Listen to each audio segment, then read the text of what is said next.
El título de la charla se colocó como la inercia y el impacto del almacenamiento de energía en el control de la frecuencia.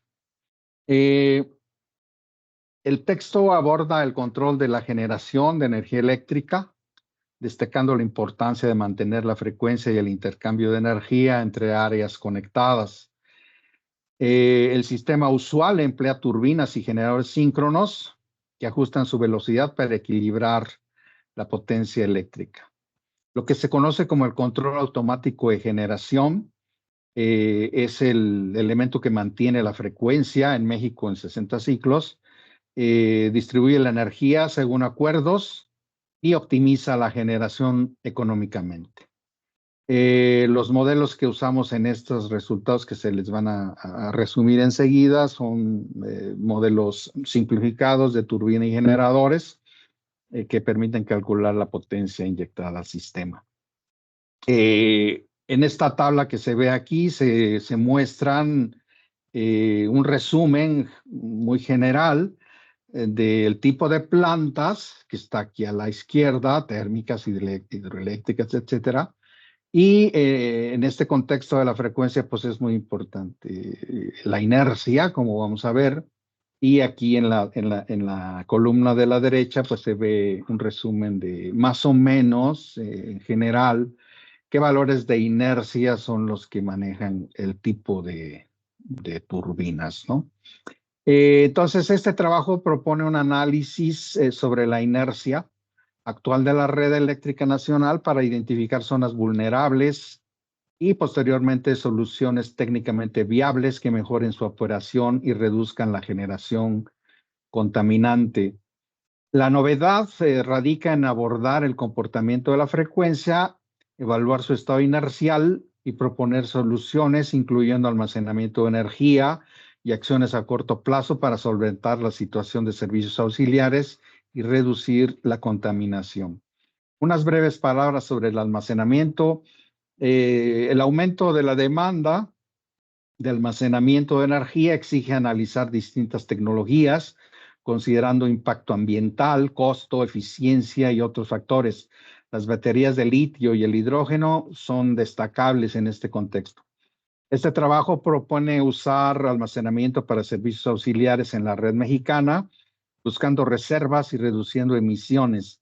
Baterías son una opción interesante por su respuesta rápida para regular la frecuencia primaria, secundaria y terciaria. Se analizó el comportamiento actual del sistema mexicano, incluyendo la tasa de cambio de frecuencia o con lo que se conoce como ROCOF, y la predicción de capacidad requerida de almacenamiento rápido para recuperar las condiciones nominales.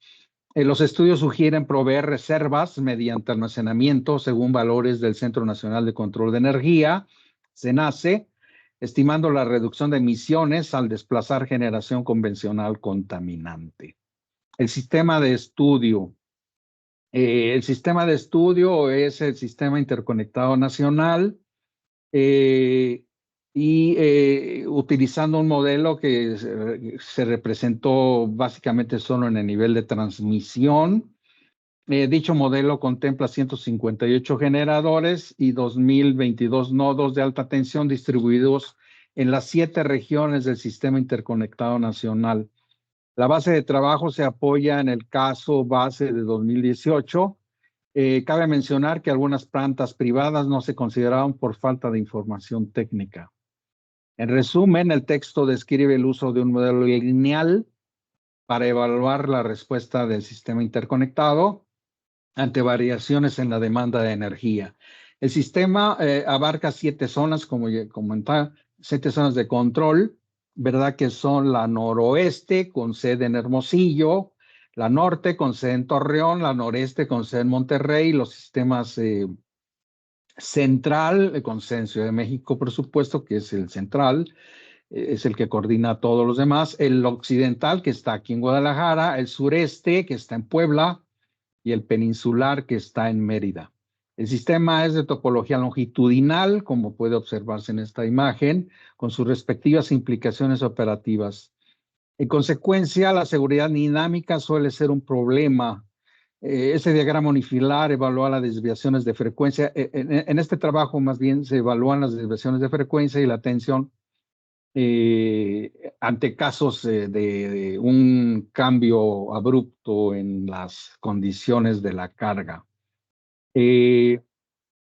La siguiente tabla muestra el orden, ¿verdad?, en la que de capacidades que se manejan en las diferentes áreas de control. Por ejemplo, la peninsular tiene un demanda pico. Estamos hablando de valores típicos y utilizando una referencia pública que está en el PRODECEN, que se publica en la página de CENER, de la Secretaría de Energía. Estamos hablando de datos del 2018.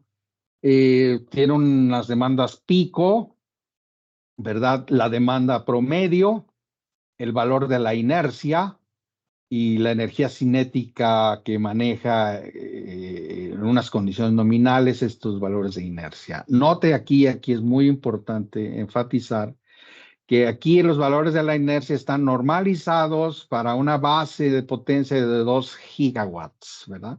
Entonces, como se puede observar en esta tabla, aquí pues uno puede darse cuenta que las áreas de control más fuertes son la occidental, la central y la noreste, ¿verdad? Que es como pues uno puede imaginarse que la cantidad de demanda en esa región del país pues es bastante grande, ¿no? Entonces, unas breves palabras sobre la regulación, ¿verdad? Serían las siguientes. En este texto, como digo, usamos valores de regulación en las turbinas. ¿Y qué significa esto? Representa la respuesta automática de la potencia activa de las turbinas ante cambios de frecuencia. Para este estudio se asume un valor constante de 5% en todas las áreas de control. ¿Qué entendemos por la respuesta primaria? La respuesta primaria inicia al detectar una desviación de frecuencia.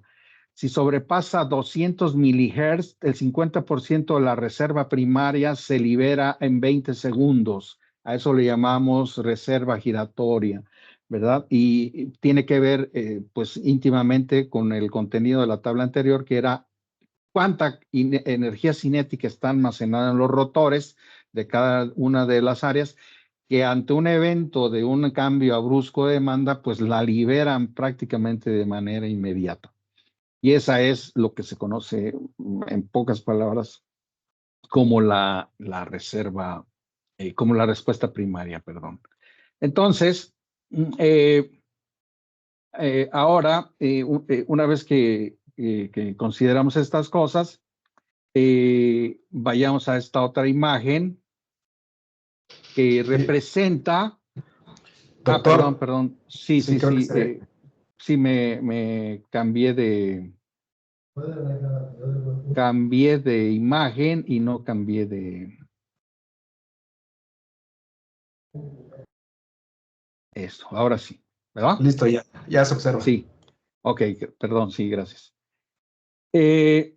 En esta imagen se muestra en forma de un diagrama de bloques la interconexión que existen entre las diferentes áreas del sistema, ¿verdad? Por ejemplo, aquí se nota que el área central, que es pues básicamente el centro del país, pues tiene conexiones más diversas que otras áreas de la red. Por ejemplo, la peninsular es un área que solamente tiene una conexión con Puebla, con la oriental, ¿verdad? Entonces, como vamos a ver los resultados, pues esto va a indicar que es un área que que suele tener dificultades en el control de la frecuencia. Como se muestra en esta figura, los enlaces de transmisión están pues conectando estas 7 áreas de control de las que hemos venido mencionando. Y en algún momento les comenté que los modelos para los siguientes estudios son modelos linealizados, es decir, las aproximaciones que se hacen para modelar los elementos de estos que intervienen en esto, como las turbinas y los generadores, son modelos lineales. Por lo tanto, las variables que uno maneja en un análisis de este tipo son variables que son desviaciones de la frecuencia, ¿verdad? O desviaciones de la potencia. ¿Qué significa eso? Significa que ante una condición nominal, uno va a permitir una excursión de las variables alrededor de ese punto, ¿verdad? Y es lo que lo vamos a denominar acá, las desviaciones de la frecuencia o de la potencia eléctrica o mecánica, etcétera. Entonces, los modelos lineales nos van a llevar a manejar señales que son desviaciones. Hace muchísimas décadas, un trabajo original de profesor Kohn utiliza para regular el flujo de energía en el enlace, utiliza un esquema de dos áreas como el que está aquí resumido.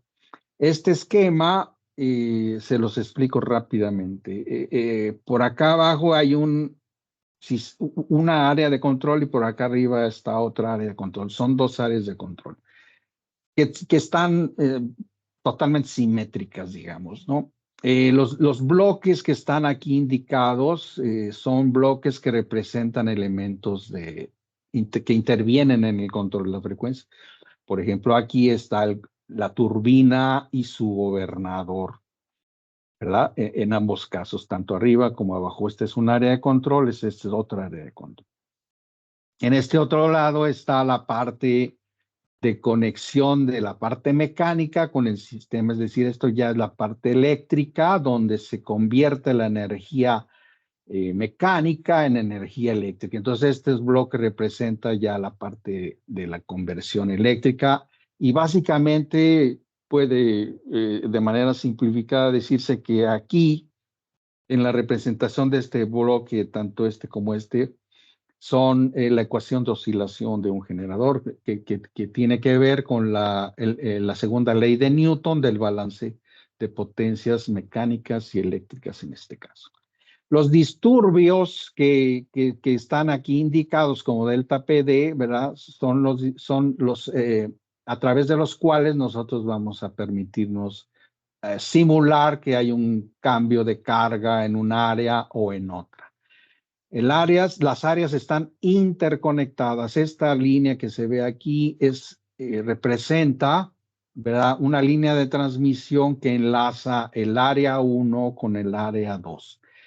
Cada una de estas áreas pues tiene unas variables como esta delta F1, como esta delta F2, que son, en este caso, las desviaciones de la frecuencia del área 1, las desviaciones de la frecuencia del área 2, ¿verdad? Entonces recuerden que el delta en este caso significa que son variables desviaciones. También puede haber desviaciones o hay desviaciones delta P12 como está indicado aquí, que representa que en unas condiciones nominales hay un flujo de potencia, ¿verdad?, de un área hacia la otra.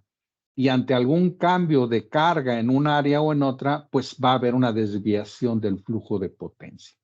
La teoría de esta persona que les mencionaba indica que, y esa es una forma común pues de trabajar las redes, que cada área de control, ¿verdad?, se encargue de resolver sus propios cambios de demanda. Es decir, si hay un cambio de demanda en el área 1, debe ser el área 1 quien se encargue de suministrar más demanda o menos demanda, dependiendo si se incrementó o se decrementó la potencia.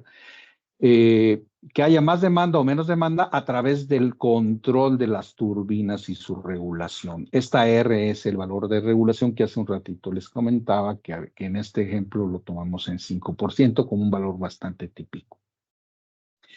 Entonces, la filosofía del control de la frecuencia indica que cada área de control se responsabiliza, ¿verdad?, de su control propiamente.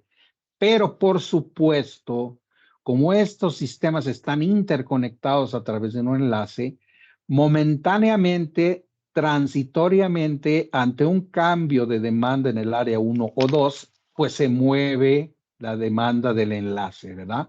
Es decir, si el cambio, vamos a suponer que se incrementa la potencia en el área 1, entonces de manera prácticamente inmediata, la energía cinética de los rotores, tanto del área 1 como del área 2, contribuyen a ese incremento de potencia y por lo tanto va a haber un transitorio en el enlace.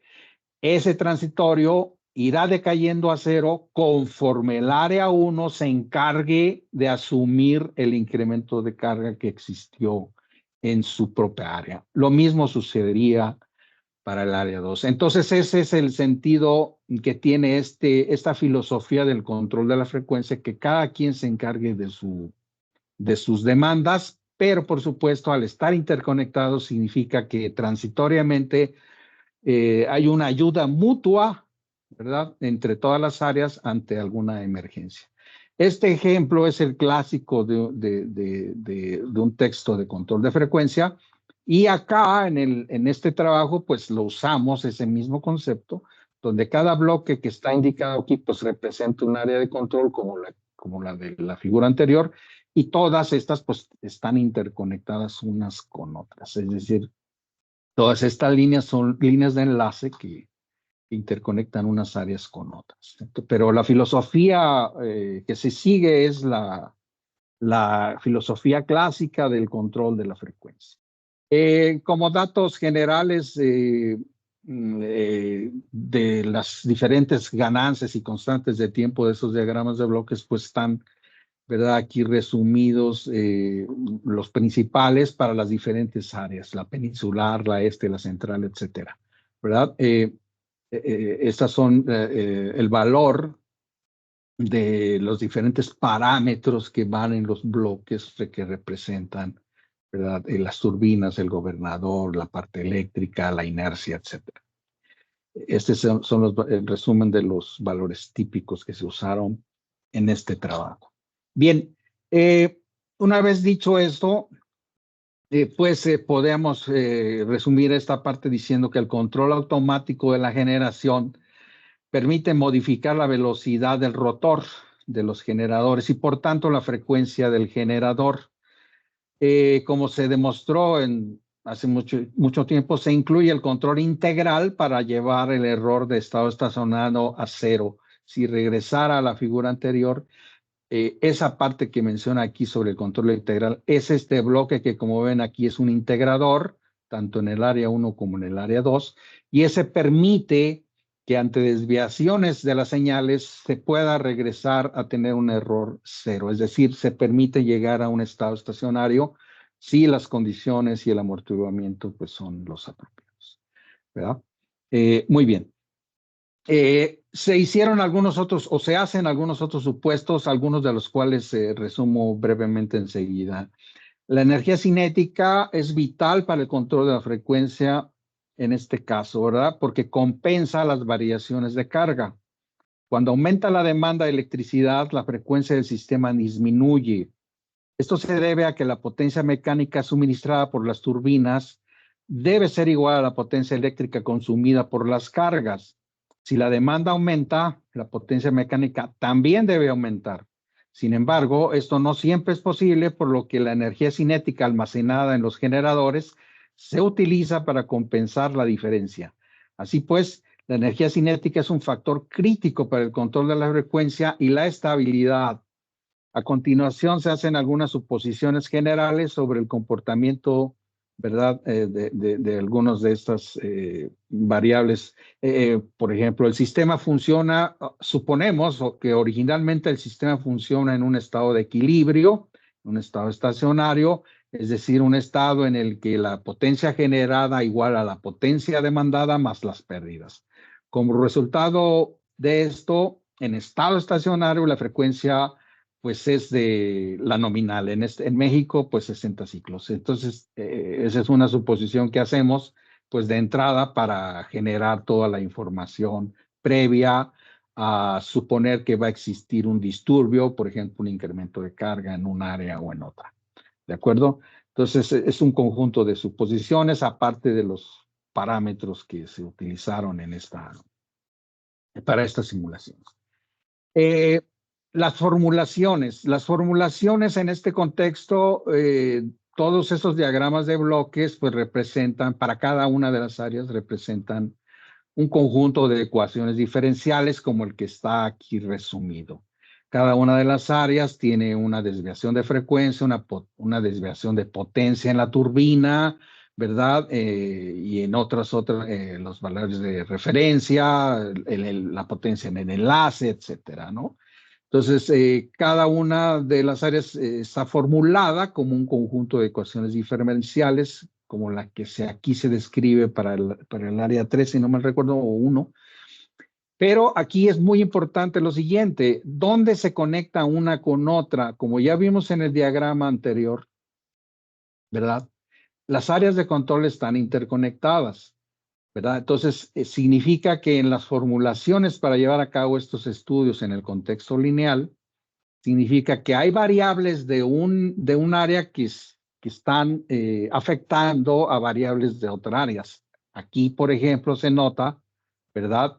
En estas dos últimas ecuaciones, por ejemplo, aquí la desviación de la potencia en el enlace entre 1 y 2 y la desviación de la potencia en el enlace entre 1 y 3 tienen que ver con variables, que en este caso son frecuencias, tanto del área 2 como del área 1. Acá es tanto del área 3 como del área 1. Entonces aquí, en estas señales es donde se ve la influencia que tiene un área sobre las otras, ¿verdad? Entonces, ¿qué es el beneficio de trabajar interconectados? La interconexión, pues es benéfica en el sentido de que es una ayuda mutua ante emergencias, es decir, cuando sucede un evento en un área, los demás acuden a ayudarlo, mientras esa área donde ocurrió el evento, pues toma acciones que sean necesarias para resolver sus propias consideraciones, pero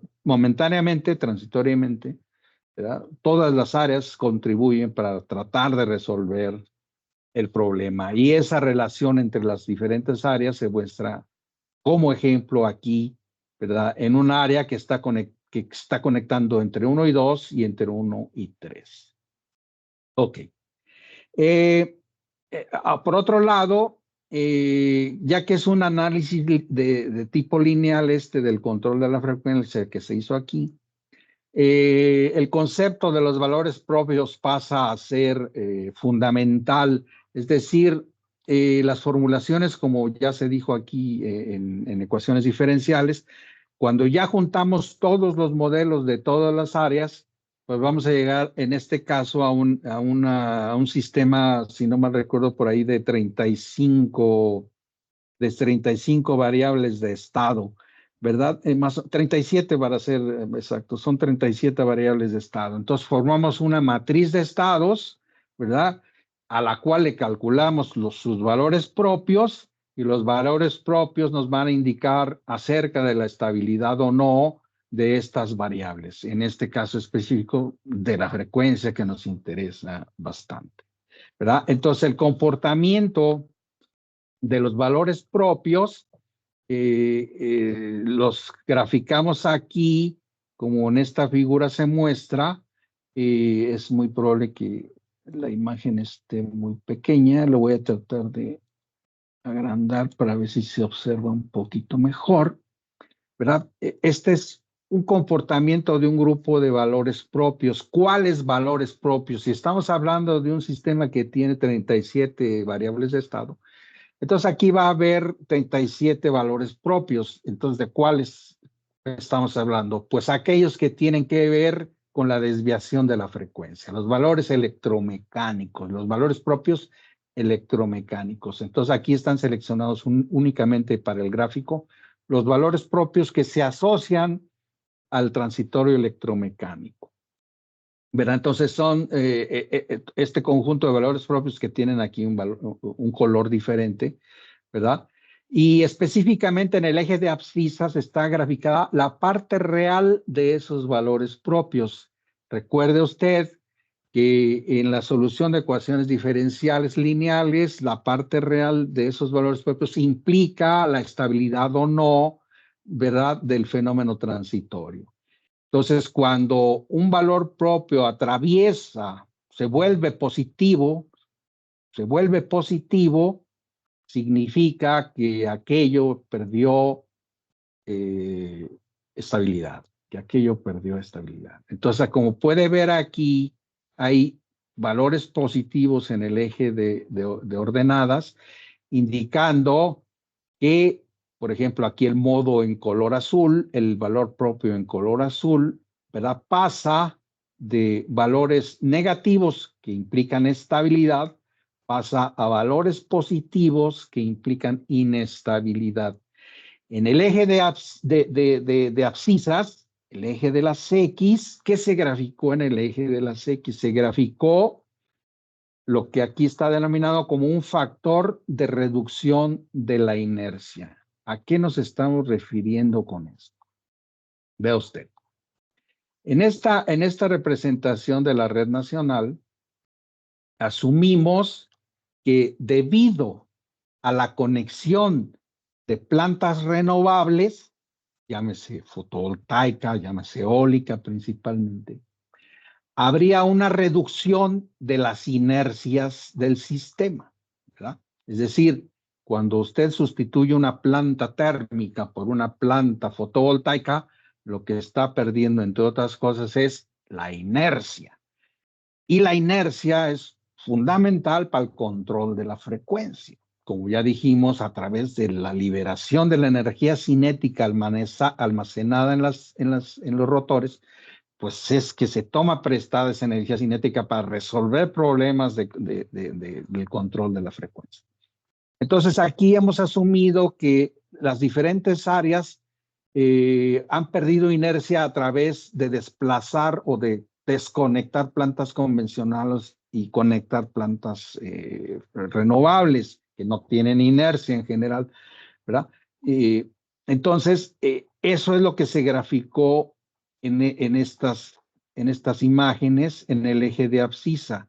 Suponer que las áreas van perdiendo inercia, van desplazando inercia, conectando plantas renovables, y ese desplazamiento de inercia pues va provocando algunos problemas de inestabilidad del control de la frecuencia, como se observa en estas imágenes aquí, al notar que el valor propio electromecánico asociado a una de esas áreas pues se va volviendo con parte real positiva. En este ejemplo que se muestra aquí es el área peninsular. Como ya les comenté, el área peninsular que tiene sede en Mérida es un área sumamente débil, ¿verdad? Porque solo tiene una conexión con el área oriental, ¿verdad? Y esa la hace bastante vulnerable. Entonces aquí se nota claramente cómo a partir de un cierto valor de inercia, el sistema está prácticamente cayendo en un problema de inestabilidad de la frecuencia. Lo mismo se hizo para otras áreas, ¿verdad? Otra de las áreas aquí importantes de remarcar es la noroeste. El área noroeste tiene su sede en Hermosillo y también es un área bastante débil. Tiene muy pocas plantas que la abastecen de energía. Esta es una de las áreas deficitarias de energía que hace que tengan que enviarle a ella energía de diferentes otras áreas, como la oeste, la occidental o la norte, para poder abastecer su demanda. Entonces, esta es otra de las áreas débiles y aquí se nota claramente en estas figuras que más allá de un cierto valor de inercia, si se desplazara la inercia de plantas convencionales, eso va a traer problemas de estabilidad. Entonces, lo que nosotros, entre otras cosas, queremos con esto es mostrar, ¿verdad?, a partir de qué valores de desplazamiento de inercia el problema la red seguramente entraría en dificultades, ¿verdad?, de estabilidad de la frecuencia. Es decir, que la red estaría entrando a una zona donde difícilmente va a poder lograr el control correcto de la frecuencia. Entonces, una vez que nos dimos cuenta de esto, entonces ahora viene, bueno, ¿y qué podemos hacer? Se pueden hacer muchas cosas. Aquí yo les voy a platicar un enfoque que nosotros quisimos darle, decir, bueno, Vamos a suponer que desplazamos inercias. Entonces, podemos hacer muchas cosas, pero aquí vamos a usar almacenamiento de energía en las zonas de control para lograr que ante desplazamientos de inercia, pues haya menos problemas o menos probabilidades de pérdidas de la estabilidad. Y entonces aquí proponemos el uso de almacenamiento de energía para ayudar en esta situación, ¿verdad? Entonces, ¿qué hicimos aquí? ¿Qué hicimos aquí? Para esto, proponemos que cada área de control tenga la capacidad instalada, ¿verdad? En cada área de control de energía almacenada. Energía almacenada que típicamente podría ser en baterías, ¿verdad? Porque estas tienen altas capacidades y tienen respuestas rápidas, pero no necesariamente tienen que ser baterías, podría ser algunos otros elementos de almacenamiento de energía, que hay diversos, por ejemplo, bombeo. El bombeo de agua es el concepto de elevar agua a una cierta altura y cuando se requiere dejarla caer, turbinar, pues, para generar energía. Ese es almacenamiento por bombeo. U otras formas de almacenamiento de energía que pudieran y que hoy en día pues están de moda y están utilizándose. Nosotros aquí asumimos que pudiéramos usar baterías para ayudar a resolver problemas de frecuencia ante desplazamientos de la inercia, ¿verdad? ¿Cómo hicimos para esto? Bueno, para esto utilizamos un problema de optimización que consiste en minimizar una función objetivo. ¿Cuál fue nuestra función objetivo? ¿Verdad? Fue la frecuencia. Que la frecuencia no decaiga más allá de un cierto valor, ¿verdad? ¿Y cuál frecuencia? ¿Cuál frecuencia es la que no queremos que decaiga más allá de un cierto valor ante disturbios en la red? La frecuencia de lo que se conoce como el centro de inercia, ¿verdad? La frecuencia del centro de inercia es un concepto matemático que indica que hay un punto en la red, ¿verdad? Que se comporta en contexto de la frecuencia como el centro de inercia, ¿verdad? De toda esta red, como el centro del comportamiento de las frecuencias. Entonces, es una noción, ¿verdad? En los textos de control de frecuencia, el centro de inercia. Aquel punto es un punto ideal, ¿verdad? Donde se resume, donde se promedia el control de cómo se comporta la frecuencia en todos los demás áreas de control en este caso, ¿no? Entonces, ¿cuánta capacidad almacenada se requiere para que la desviación de la frecuencia del centro de inercia no vaya más allá de un cierto valor? Ese fue el objetivo de esta función objetivo que se resuelve como un problema de optimización. Existen diversidad de enfoques para resolver un problema de optimización. Un problema de optimización lo puede resolver desde el contexto de vista puramente matemático, ¿verdad? Y desde el contexto o desde el punto de vista de algoritmos heurísticos, ¿verdad? En este caso nosotros usamos un contexto matemático basado en el gradiente, en el Lebesgue-Marquardt, que es el método específico, pero no tiene que ser así. Usted puede usar algún otro método heurístico o matemático para resolver la optimización. Y reitero y resumo. La optimización fue minimizar la desviación de la frecuencia del centro de inercia, ¿verdad? Que la desviación de la frecuencia no vaya más allá de un cierto valor, ¿verdad? En este caso le pusimos que no se desvíe más allá de, aquí en esta figura, esta figura que ustedes están viendo aquí, es cómo se comportó la frecuencia del centro de inercia, ¿verdad? Ante un disturbio y que no vaya más allá la desviación más grande de 0.025 ciclos por segundo. Es decir, existe un disturbio en la red y aquí la desviación más grande que no queremos que vaya más allá de 0.025 ciclos por segundo. Este punto mínimo de la frecuencia que ustedes observan aquí se le llama el nadir, el punto más pequeño de la frecuencia después de un disturbio en la red. Se le llama el nadir. Y en este gráfico estamos ya asumiendo que aparte de la red propia, como los esquemas que les mostré antes, ya tenemos almacenamiento en cada una de las áreas que se libera en el momento preciso del disturbio, es decir, unos milisegundos después de que ya ocurrió el disturbio, un incremento de carga esto. Entonces, se libera esa energía almacenada con el afán de contribuir, ¿verdad?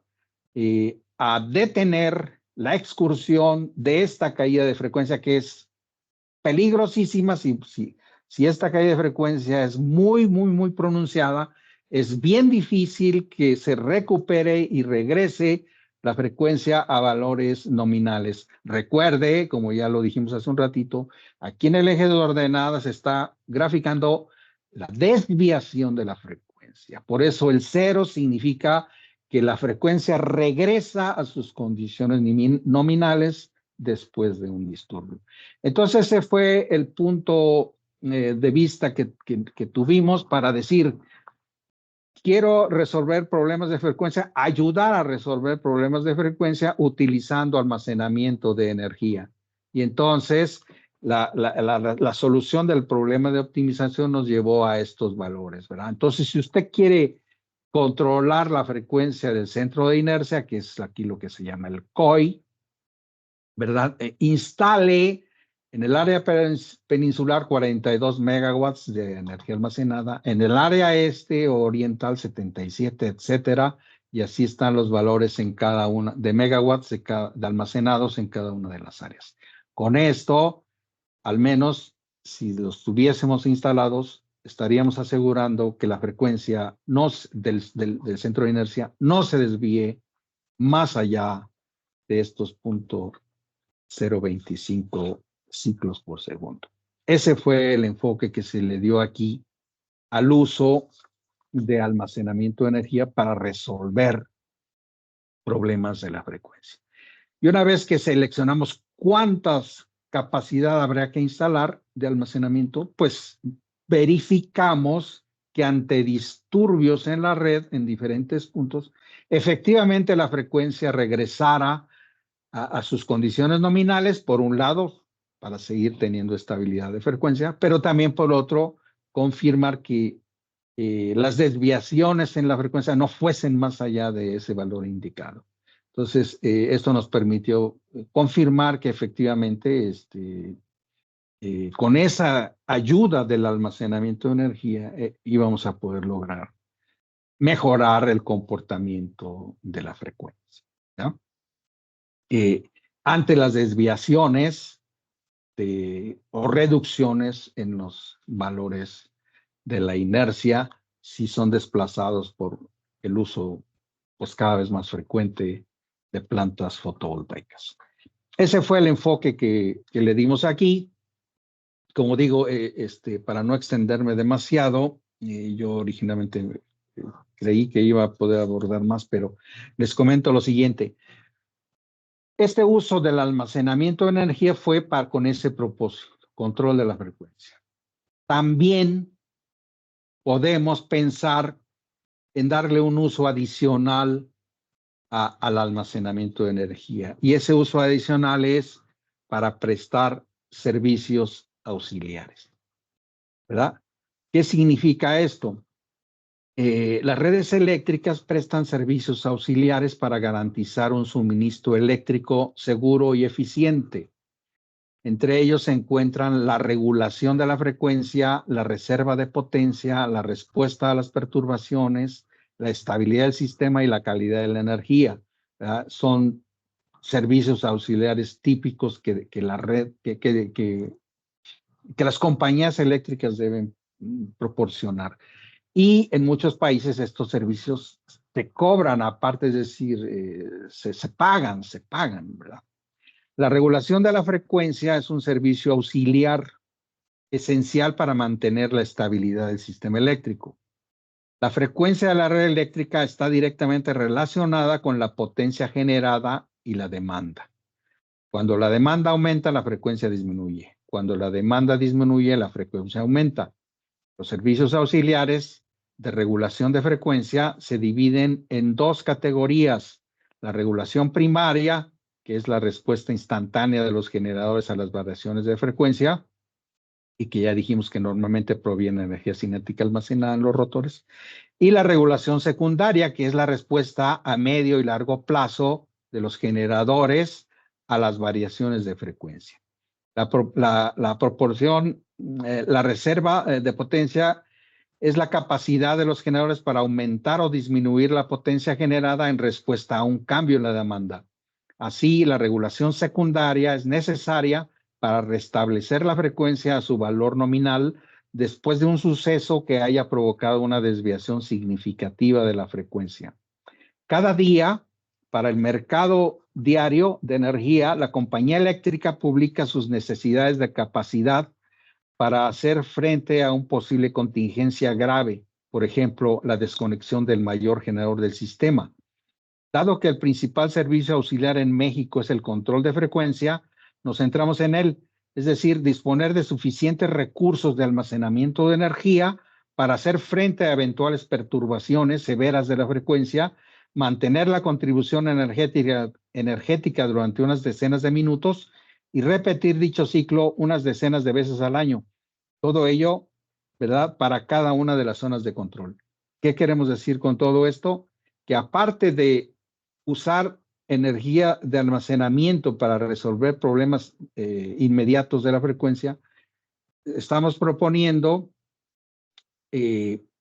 ampliar las capacidades de almacenamiento que se presentaron aquí solamente para las condiciones que se mencionaron, ampliar estas capacidades también con el propósito de que presten el servicio auxiliar, ¿verdad?, de la frecuencia, pero no de manera instantánea como en estas curvas que se muestran aquí, donde se nota que la influencia que tienen ante un evento en los primeros ciclos de esa perturbación, sino pensar que también son capaces de proveer una acción de control de más largo plazo, es decir, que pueda durar varios minutos incluso, ¿verdad?, hasta que la frecuencia regrese a sus condiciones nominales. Y esto es eventos que pueden suceder cualquier momento del día en la red, ¿verdad?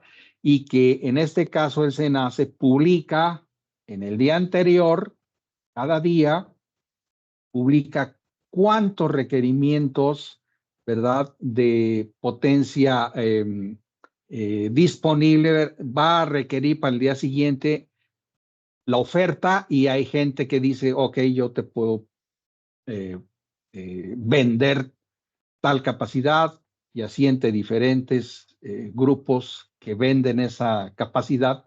En este caso el SENACE es capaz de proveer, de disponer de esa energía para el caso de que sea necesario, para el caso de que exista un evento, ¿verdad?, que haga necesario mucha más energía para resolver un problema de la frecuencia. Entonces, eso es prestar un servicio auxiliar, y nosotros lo que hicimos fue saber que más o menos para estas fechas que yo les comentaba en las que se hizo estos estudios, 2018-2019, se requerían en promedio como 1,700 megawatts de reserva, ¿verdad? 1,700 megawatts diarios, ¿verdad?, que requería la red para asegurar la calidad de la frecuencia. Entonces, se hicieron cálculos también basados en optimización, como estos que se hicieron aquí, para decir qué cantidad mínima de esa potencia, de esos 1,700 requeridos, se deberían instalar en cada una de las áreas con objeto ¿verdad? Y con esto voy concluyendo, con objeto de asegurar la calidad, ¿verdad?, de la frecuencia ante un evento, pues, severo. ¿Qué es un evento severo? Como se mencionó aquí, pues un evento en el que, por ejemplo, se pierda el mayor generador del sistema, ¿verdad? Ese es un evento muy severo y entonces hay que estar preparados para que si eso ocurre, pues la red no se nos vaya a colapsar. Creo que me he extendido un poco. Voy a dejarlo aquí. Hay otras cosas que espero en alguna otra charla pueda poder conversar con ustedes. La otra parte del enfoque de este trabajo fue que si utilizamos estas capacidades de almacenamiento de energía y vamos desplazando plantas convencionales, entonces también podemos lograr una disminución de la contaminación ambiental y entonces hay maneras de cuantificar cuántas toneladas, ¿verdad?, de dióxido de carbono, por ejemplo, se dejan de emitir a la atmósfera si empieza a haber un desplazamiento de plantas convencionales. Entonces esa parte ya creo que no se las presento acá porque ya me estoy extendiendo. Espero en algún otro momento pues poder conversar con ustedes si así lo disponen y platicáramos un poco sobre eso.